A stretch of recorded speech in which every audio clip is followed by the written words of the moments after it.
I really want to understand, Steve, like, what are you hesitating on here? I could sense there's a hesitation. Most sellers are not going to ask that question because they want to they don't want to hear the friction.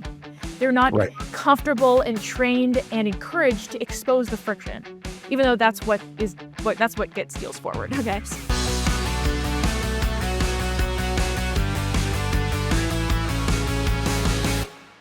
If you're struggling with stalled deals, painfully slow deal velocity, and a pipeline that you feel is full of unqualified opportunities, well, we have the show for you.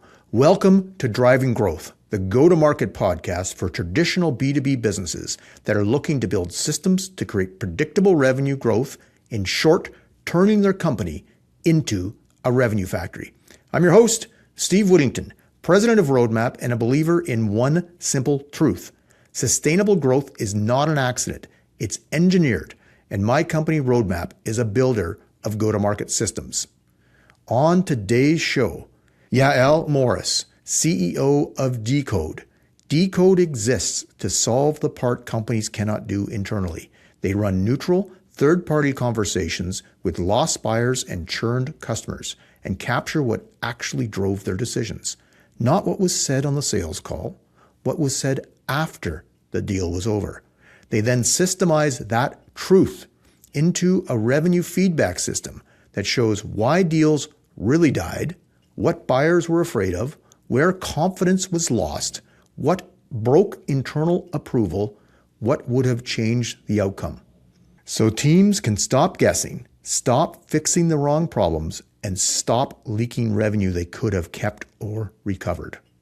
So if you're struggling with stalled deals, long close times, or just painfully slow deal velocity, and an unqualified pipeline that you don't trust, this conversation is for you. Yael, welcome to the show. Yeah, thanks for having me, Steve. I'm excited for this. So I just read your intro, and I think this is like just the missing knowledge that revenue teams need to be able to succeed. So you're seeing, we're seeing deals stall all the time with the folks that we work with. They're not lost, they're not won. They're just like, they get moved on hold or whatever, like whatever the stage of, purgatory is. And with what the work that you're doing, what do you think is really going on? Because you're talking to the buyers and you're uncovering the truth. So what's really going on when this happens in pipelines? So it's really interesting. There's companies mark their deals. They kind of move them along different stages based on how they set up their CRM. Right? They have different stages. They mark it as stalled. They mark timing. They say ghosted, budget, not now. A lot of those things are interpretations from a seller's point of view, or Sure. they're a polite response that a buyer gives a rep as a cover-up for what's really going on. They'll say not right now, which it actually could mean not right now, and it's, there's no deal right now. And let's follow up in 3 months when this becomes more of a priority. But there's a lot that goes on that reps don't hear. So why do deals stall? That's the question, right? Like why do deals die? Why do they stall? Sometimes your companies are targeting the wrong people. Like it's the wrong persona in the company. They're unable to multi-thread and can't, equip the champion effectively enough and bring in an economic buyer. So they're just not able to have the conversations with the right people. That's one. Secondly, the buyer still has a problem. There's a problem and there's a pain that they could potentially solve for, but the seller has not established a sense of confidence through a strong ROI case or business case. And therefore, the deal gets blocked. And if it's a champion bringing this to a true decision maker, they can't. They're not able to sell it internally effectively enough because they haven't built a strong enough business case, and is on the seller's, it's the seller's responsibility and seller's job to equip the champion with these numbers to make it an easy yes. Sometimes there's like a sheer lack of discovery, and because the seller goes into what I like to say is a pitch slap and talk about features rather than really diagnosing and uncovering the problem and creating a sense of urgency, the buyer is struggling to understand how they could use the solution to solve their problem. They're just seeing features, but there's no context wrapped around it because the problem and pain hasn't been clarified well enough and defined enough. Those are the main reasons for why deals die. There's also, marketing brings in a lot of leads, and marketing and sales don't speak with each other. And same with, product marketing and sales aren't speaking with each other. And there's a misfit. Like, right. They're fully just bringing in leads that don't make sense, and sellers aren't doing a strong enough discovery, and they get excited that they have leads and someone's saying, oh, not right now, this seems really interesting. And we call this like happy ears, because buyers are nodding their heads and saying, this is really cool, like super interesting, I love your deck and your pitch, while they're thinking in the back of their head, like, this is just like not gonna go anywhere. And the seller thinks, oh, they're like really great opportunity, this is a strong opportunity, this is a deal, but it's not right now, or they don't have the budget for it. So everything is off of this false information, but no one really knows what's really going on. Okay, you just gave me a ton to unpack. So let me unpack. So at the beginning, you mentioned about the selling process. And so they get to a stage, and then they have the descriptions of where the deal is, not right now, stalled, ghosted, whatever, right? So is perhaps the original sin that the selling process is seller-centric instead of buyer-centric? 1,000%. It is. I love that you have addressed that, because in a CRM, you work with CRMs all the time, HubSpot, Salesforce, it requires the seller to click a drop down in there, and they just have to tick it off. It's one of their to-do list items to fill out that form, budget, timing, and just give a response. Okay. So that's the original sin. So the second one is the fact, what you identified at the end, which I see all the time, where we've got, it drives me wild that this still exists. The silos of marketing, sales, delivery, right? Really, they're all part of the revenue team, work together. True. So when you're getting a lead, which is the wrong persona, but maybe the right ICP, that responsibility of capturing that lead and targeting the right lead goes back to marketing. But if marketing's in a silo and doesn't have the feedback loop to know that this is what's occurring, well, that's not fair. There has to be a revenue team that's looking at all this stuff. So at any rate, so we've got the wrong persona because potentially the teams are misaligned, and there's not that information giving back as to who needs to be targeted. But I want to dig into something that you said, happy ears. So why is it that you think that this person that potentially is the wrong persona, but maybe the right persona, has taken a call from marketing? So, and then they're just going along because, as you said, they're being pitch slapped and whatever. So but why is that occurring? Why is that call even being taken if there's all these other stuff is happening? I think that in sales organizations, there's not enough sophistication and discipline around disqualification. Okay. There's a lot of scrutiny. If you go into the psychology and the emotions of a seller today, they want to freaking keep their job. They want to hit their quota. They want to book meetings. They want to move deals along. They want to show that momentum is occurring, even though this momentum is on false information. And they're pushing. A seller's job is to hit their quota and to hit specific targets. Their job is not to be the whistleblower in the organization and point a finger at another department and say, you are bringing in the wrong leads. That is a VP of sales responsibility. It's tough for VP sales to acknowledge these things because VP of sales is mostly looking at what's happening in CRM. There's a visibility problem. But back to your point about happy ears, sales is hard. Sales is so hard. And even like, I'm sure you sell, I sell. When we are in a meeting, especially for someone early in their career who are like early stage like AEs or SDRs, and they're in a meeting with a buyer, with a prospect, and a prospect is politely nodding along, right? You're like, oh, like this is so nice.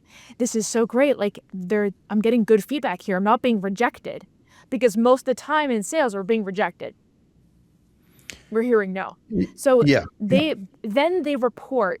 A buyer is not going to, most buyers are not flat out going to say, like, sorry, like this is not going to work out.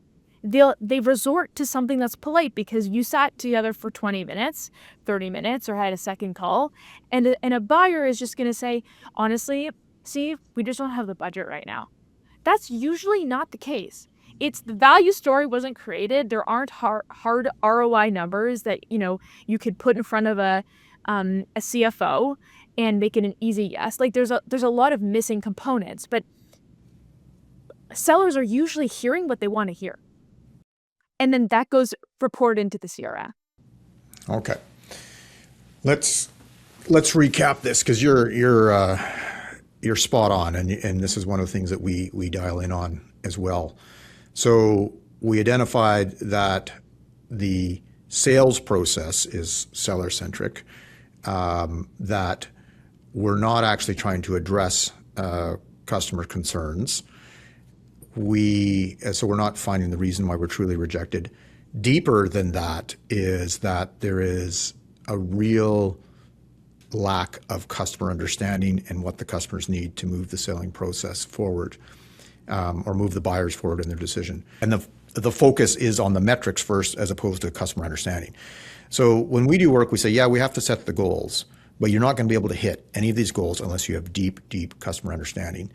And one of the things that I see a lot of personas out there have, like, you've got firmographics with your ICP, you've got a persona that talks about the person and maybe some of their motivations, but there's nothing about here's what they are facing in their day-to-day job, the pain, and then here's how you solve for it, and here's what they need to be able to enact it.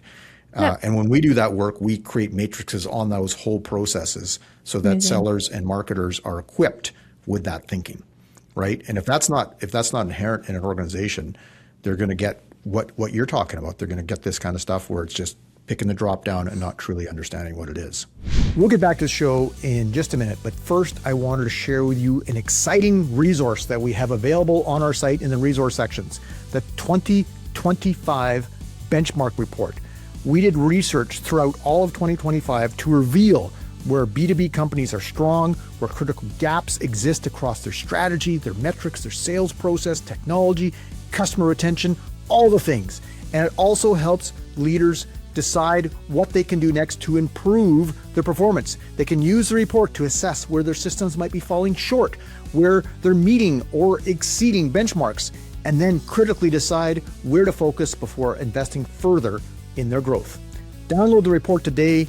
Go to our website, roadmapagency.com/resources. And now let's get back to the show. We've talked about all this kind of stuff, and it's like, how are you uncovering these truths that the companies aren't seeing?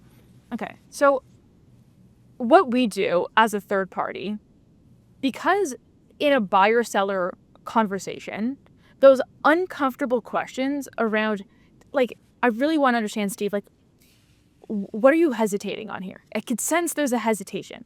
Most sellers are not going to ask that question because they want to they don't want to hear the friction. They're not comfortable and trained and encouraged to expose the friction, even though that's what gets deals forward. Okay. So because we're a third party and we have no stake in the deal, we don't care if you buy or don't buy and how you decide where you allocate your budget.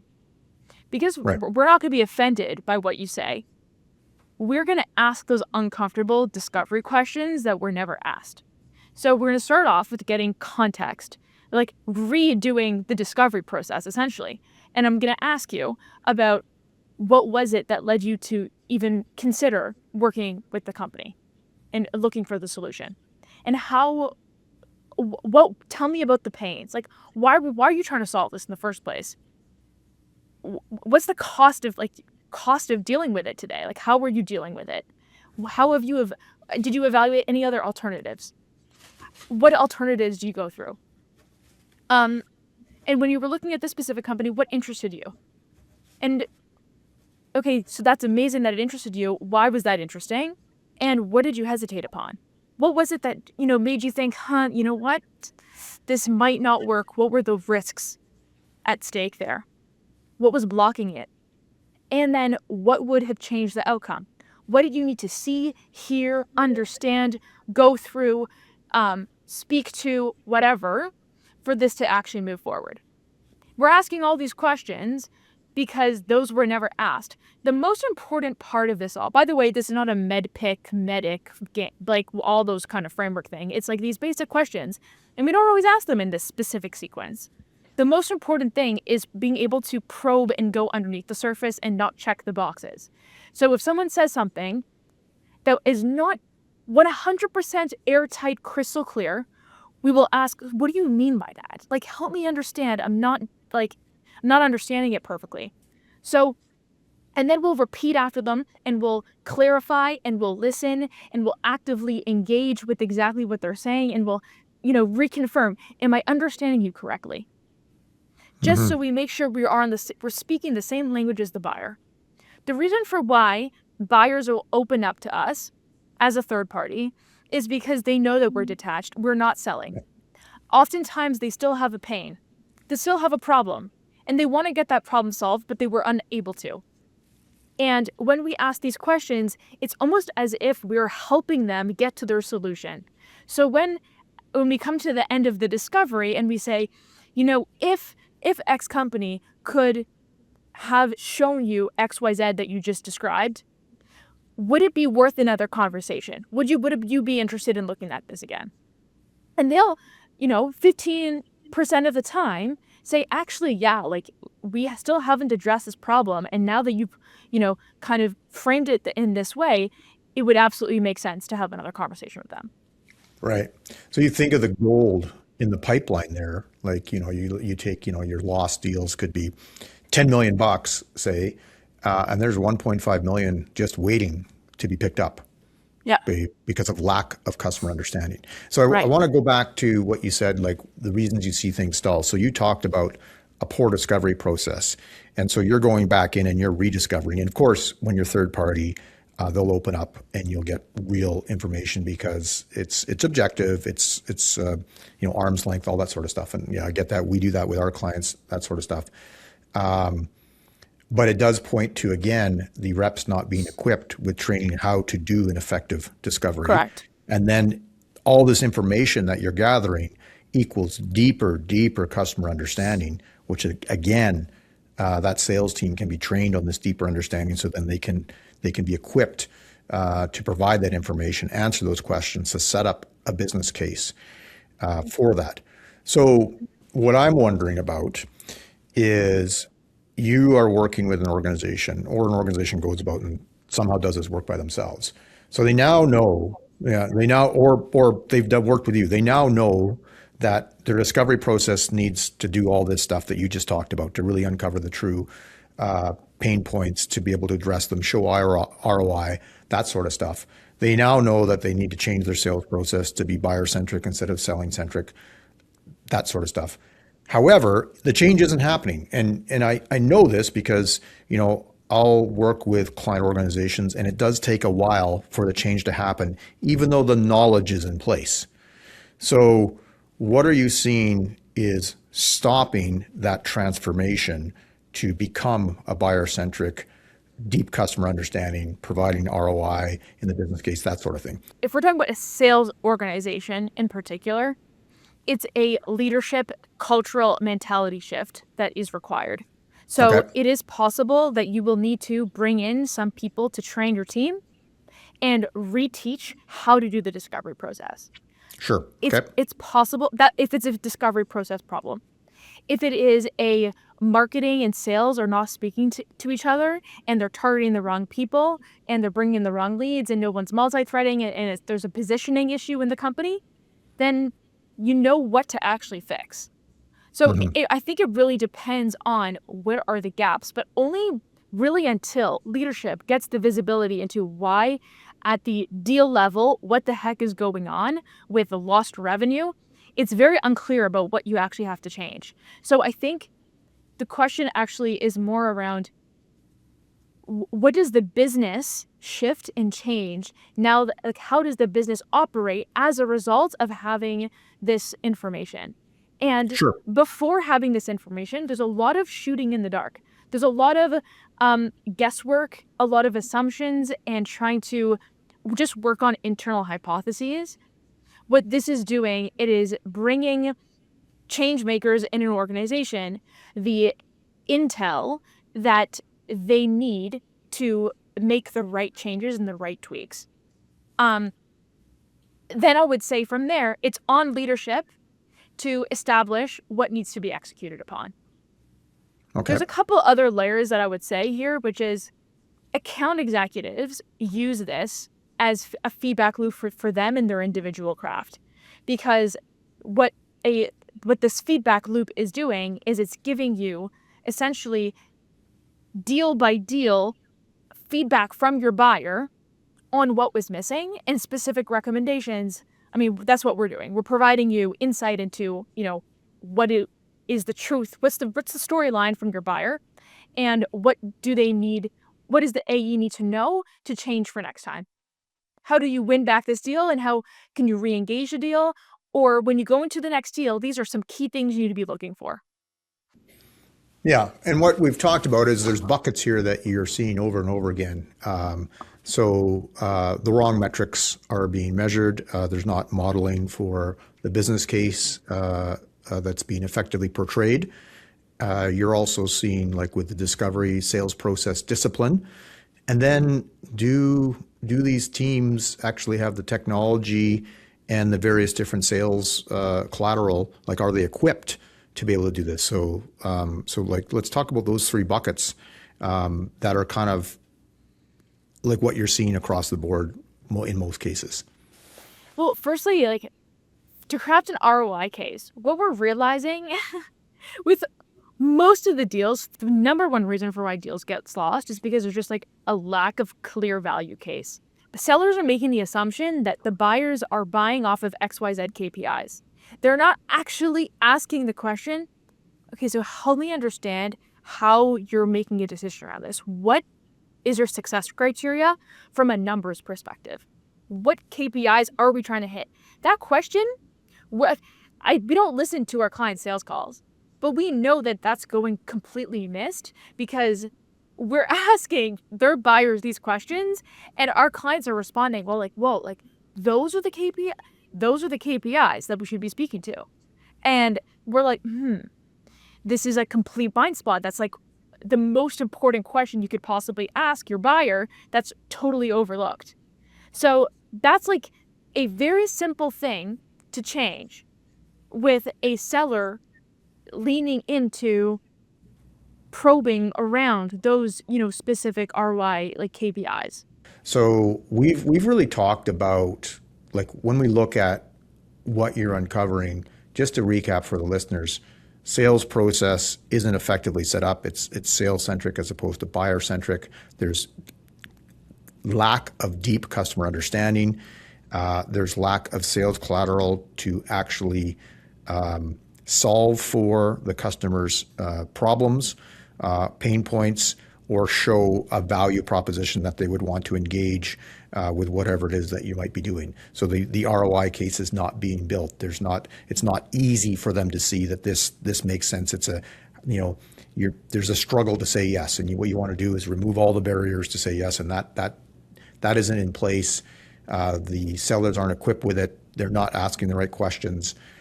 So we've got a systematic issue in how we set up the process. We don't have customer understanding. We're not asking the right questions. There's a training issue, and then a bit of a targeting issue where we don't have things qualified. So lots of things make for a really messy pipeline. Okay, all this said and done, we covered off a lot of stuff. What do you think if you were a sales leader and you're having a challenge hitting, you're accountable for a certain amount of quota, and so you're having a hard time hitting it? What do you think the first thing that they should audit immediately? What would you challenge them to look at immediately? I would go higher up than a sales leader. I would go like CEO level. Okay. Okay. If I hadn't scrutinized and looked at gong recordings, I would first, try and understand how are buyers actually making decisions today? What are they prioritizing? What are our best fit customers thinking about and needing to build a sense of confidence to move forward? What do they need to see? How do we help them de-risk their decision? Why is that important? And I'm looking for deep contextual understanding around how they make a decision. And if my team can't understand this, like across the board, marketing needs to deeply understand that, because if your messaging isn't hitting those key things, then you have a disconnect in your messaging. If you're not reinforcing these kinds of questions from a customer success side, then you don't have a strong grasp and handle on how they're getting value.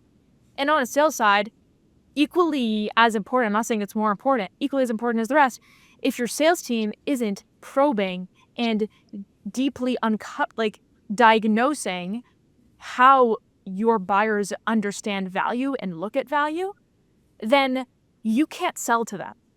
So number one is, how well do we understand the people that we serve, the organizations that we serve?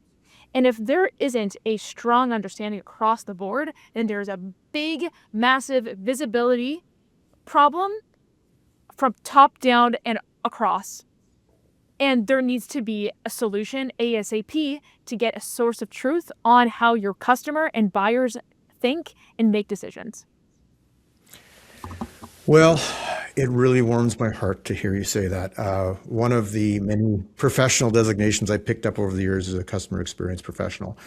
And time again throughout my career, working with clients, all this kind of stuff, I have said, I don't care what you think. I don't care what you think. I can point around the room of a bunch of people, and the highest paid opinion is trying to say this is what we should do. I go, we really need to understand and care about what the customer thinks. End of story. And that deep lack of customer understanding seems to pop up over and over and over again when things get tough, is that they really, really don't understand their customers. So I appreciate you saying that has to be the first thing. Yeah. So I think we're gonna wrap it up there. There's so much to unpack for people with this. You've gone full circle. We've talked about the selling process. At the end of the day, though, it comes back to understanding your buyer. And when you understand your buyer and you embed that knowledge across the organization throughout your processes, that's how you win. Thank you for being on the show. This is awesome. Thanks, Steve. This conversation validates a through line that I've had in my entire career, and it continues to get validated time and time again. Success in business, success for an organization always starts with deep customer understanding. And that is where Yael said she would start.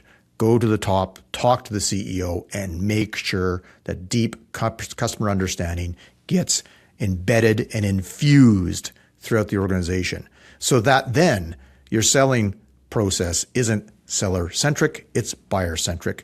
Then your discovery process is asking the right questions, the kind of questions that the buyer really needs to be answered, that they need to be dug into. They might not fully understand their pain, but if you fully understand your buyer, because you're doing this over and over again, you'll know the questions to ask. And some of them are uncomfortable. And then you will have the solution that solves their pain or provides the value that they need to actually grow and optimize their business. So it doesn't matter whether it's tech or traditional B2B. the same thing applies. The same principle applies. Deep customer understanding, and apply that to your process of acquisition, to your process of how you continue to do account management and expand, so that you are either solving the pain or providing that value. Because churn occurs when the buyer's expectations are not met. So you better understand it, and you better get on top of it, and you better make sure everyone in your organization knows what the buyer needs. If you like what you've heard, go to roadmapagency.com/podcast to download the Revenue Factory Toolkit, in which you'll receive mathematical models and a framework for building your go-to-market system. Also, subscribe to the show wherever you get your podcasts, with new episodes dropping on the first and third Wednesday of every month. I'm Steve Whittington. Thanks for listening. Keep building your Revenue Factory one brick at a time.